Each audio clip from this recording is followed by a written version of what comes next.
ओम नमः शिवाय। हर हर महादेव। मैं पंडित मनोज कुमार शुक्ल भारद्वाज स्वागत करता हूं आप सभी का अपने YouTube चैनल कर्मकांड एस्ट्रो में। आज हम आप सभी प्रिय दर्शकों के लिए एक बहुत ही महत्वपूर्ण वीडियो लेकर के आया हूं। इस वीडियो के माध्यम से आप सभी लोग वर वधू के मेलापक का फलादेश समझ पाएंगे, क्योंकि अधिकांश जगहों पर हमको देखने में यही मिलता है कि जब हम मेलापक सही से नहीं मिला पाते हैं, उनका मिलान नहीं कर पाते हैं, तो आने वाले समय में बहुत प्रकार की कठिनाइयां हमें उठानी पड़ती हैं, झेलनी पड़ती हैं। जैसे कि अगर आप मेलापक में अच्छे से विचार करेंगे तो कन्या को वैधव्य योग नहीं प्राप्त होगा और वर और वधू में आपसी कलह नहीं होगा। और इसी प्रकार से जो हम अष्टकूटों का मिलान करते हैं तो उन सभी का फलादेश अलग अलग होता है। तो इसी से संबंधित आज हम यह वीडियो बना रहे हैं।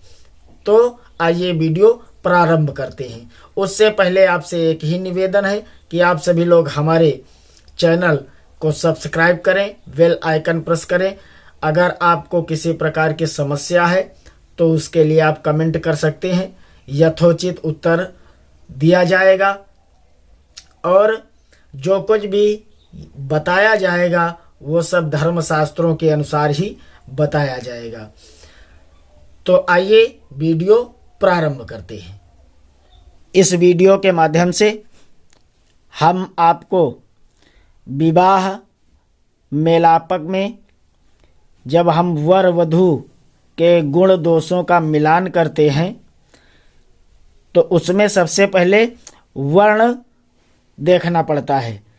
तो वर्ण फल के बारे में हम बता रहे हैं। नोत्तमाम उदवहेत कन्याम ब्राह्मणीं च विशेषतः म्रियते हीन वर्णः सा ब्राह्मणारक्षितो यदि। अर्थात हीन राशि वर्ण वाला वर उत्तम वर्ण वाली कन्या से विवाह ना करे, विशेषकर ब्राह्मण राशि वालों से, क्योंकि इस प्रकार वर का मरण हो जाता है। अगर कन्या का वर्ण उच्च है, श्रेष्ठ है और वर का वर्ण निम्न है, नीच है, तो उसमें अगर विवाह हुआ तो वर की मृत्यु अवश्य हो जाएगी। इसलिए और विशेषकर विप्रवर्णा च या कन्या शूद्रवर्णश्च यो वरः तयोः सम्बन्धमात्रेण वैदाभ्यं भवति ध्रुवम्। तयोः सम्बन्धमात्रेण वैदाभ्यं भवति ध्रुवम्। अर्थात कन्या की राशि का वर्ण यदि ब्राह्मण है और वर की राशि का वर्ण यदि शूद्र है तो इन दोनों के संबंध मात्र से ही कन्या को वैधव्य योग प्राप्त हो जाता है। तो इन बातों का विशेष ध्यान रखना चाहिए। और कि वर्ण श्रेष्ठा तो या नारी तस्या भरता न जीवती। जो नारी श्रेष्ठ वर्ण वाली होती है उसका पति जीवित नहीं रहता है। इसलिए कन्या का वर्ण हमेशा नीच होना चाहिए और वर का वर्ण हमेशा उच्च होना चाहिए। विवाह मेलापक में इस बात का विशेष ध्यान रखना चाहिए, उसके बाद में ही विवाह करना चाहिए। अब हम बात करते हैं गण मैत्री की, क्योंकि अधिकांश लोग गण मैत्री पर भी विशेष ध्यान नहीं देते हैं। तो अष्टकूटों में कुछ चीज़ें ऐसी हैं जिनका विशेष ध्यान करना पड़ता है, और कुछ में अगर कुछ कम ज़्यादा है तो काम चल सकता है, लेकिन विशेष जगहों पर विशेष बातों का विशेष ध्यान रखना चाहिए। इसलिए गण मैत्री के बारे में भी जानना परम आवश्यक है। स्वगणे परमा प्रीतिर मध्यमा देवा मर्तयोः मर्त्य राक्षस्योर मृत्युः कलहो देव राक्षसो।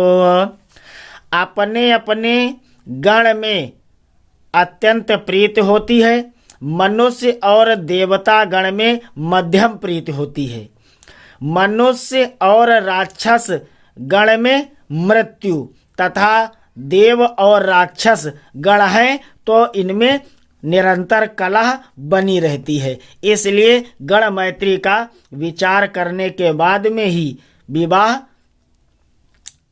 संपन्न करवाना चाहिए। तो अब इसके बाद में हम बात करते हैं राशिकूट फल की। राशिकूट क्या है? राशिकूट में मृत्यो खष्टे अष्टमे गेयो नवमे पंचमे कलिः देवर द्वादशे चा दारिद्र्यं वर स्त्री राशितः फलम।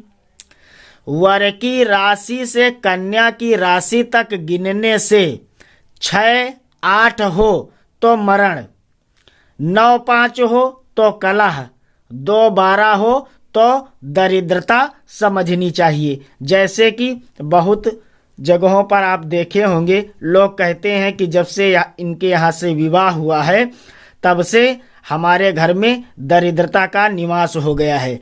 तो उसमें किसी का दोष नहीं है, दोष सिर्फ आप ही का है कि धन खर्च करने के बाद में भी आप अच्छे से मेलापक का प्रयोग नहीं करवा पाते हैं और मनगढ़ंत विधि से विवाह संपन्न करवा लेते हैं, इसलिए आपको खामियाजा तो भुगतना ही पड़ेगा। इसलिए हमेशा ध्यान रखना चाहिए कि मेलापक को शुद्धता पूर्वक ही मिलान करवावें। अब वश्य विचार आता है तो वश्य में कोई विशेष संकट नहीं है, क्योंकि सिंह को छोड़कर शेष सब राशि द्विपद राशियों के वश्य हैं तथा जलचर राशि द्विपद का भक्ष्य है। जो जलचर है वो द्विपद का भक्ष्य होता है, तो इसमें अगर आप इतना ध्यान करेंगे तो काम चल जाएगा। और चतुष्पद जो राशियां होती हैं उनके बारे में भी पंचांग में वर्णन मिल जाता है। अब हम बात करते हैं योनि विचार की। तो योनि विचार में गो व्याघ्र में, गज सिंह में, अश्व महिष में, श्वान मृग में, नकुल सर्प में, वानर मेघ में तथा बिडाल और मूषक में परस्पर महावैर होता है। तो इसको शुभ चाहने वाला वर कन्या में तथा स्वामी और नौकर में इसका त्याग कर देना चाहिए। अगर आप कोई नौकर रखें तो उसमें योनि वैर का विचार जरूर करना चाहिए। अगर आपकी योनि वैर है तो आपके नौकर से पटरी नहीं खाएगी। यह बात एकदम यथार्थ सत्य है। इसके बाद में आता है राशिकूट। तो राशिकूट के बारे में भी पंचांग में दिया रहता है, वहां से आप देख सकते हैं। लेकिन राशिकूट का परिहार क्या है उसके बारे में हम आपको बता रहे हैं। मरणं पितृमात्रोश्चेद वरवाध्योर्नवात्मजे वरात पंचभे कन्या कन्यया नवमे वरः एतत् त्रिकोणकं ग्राह्यं पौत्र पौत्र सुखावहं खडष्टके भवेन मृत्युर्यतना सर्वं विचारयेत। अर्थात यदि वर की राशि से कन्या की राशि 9वीं और कन्या की राशि से वर की राशि 5वीं हो तो वर के पिता की और कन्या के माता की मृत्यु हो जाती है। तथा वर की राशि से कन्या की राशि तक 5 तथा कन्या की राशि से वर की राशि तक 9 हो तो इस प्रकार 9 पंचक बनता है। यह पुत्र पौत्र आदि का सुख प्रदान करने वाला होता है। अगर खडाष्टक दोष बन रहा है तो उसमें निश्चित ही मरण होता है। इसका प्रयत्न पूर्वक विचार करके इसका त्याग कर देना चाहिए। अगर हमारा वीडियो आप सभी को पसंद आए तो लाइक, शेयर और सब्सक्राइब करना ना भूलें। तब तक के लिए जय सिया राम, ओम नमः शिवाय। मिलते हैं अगले वीडियो में।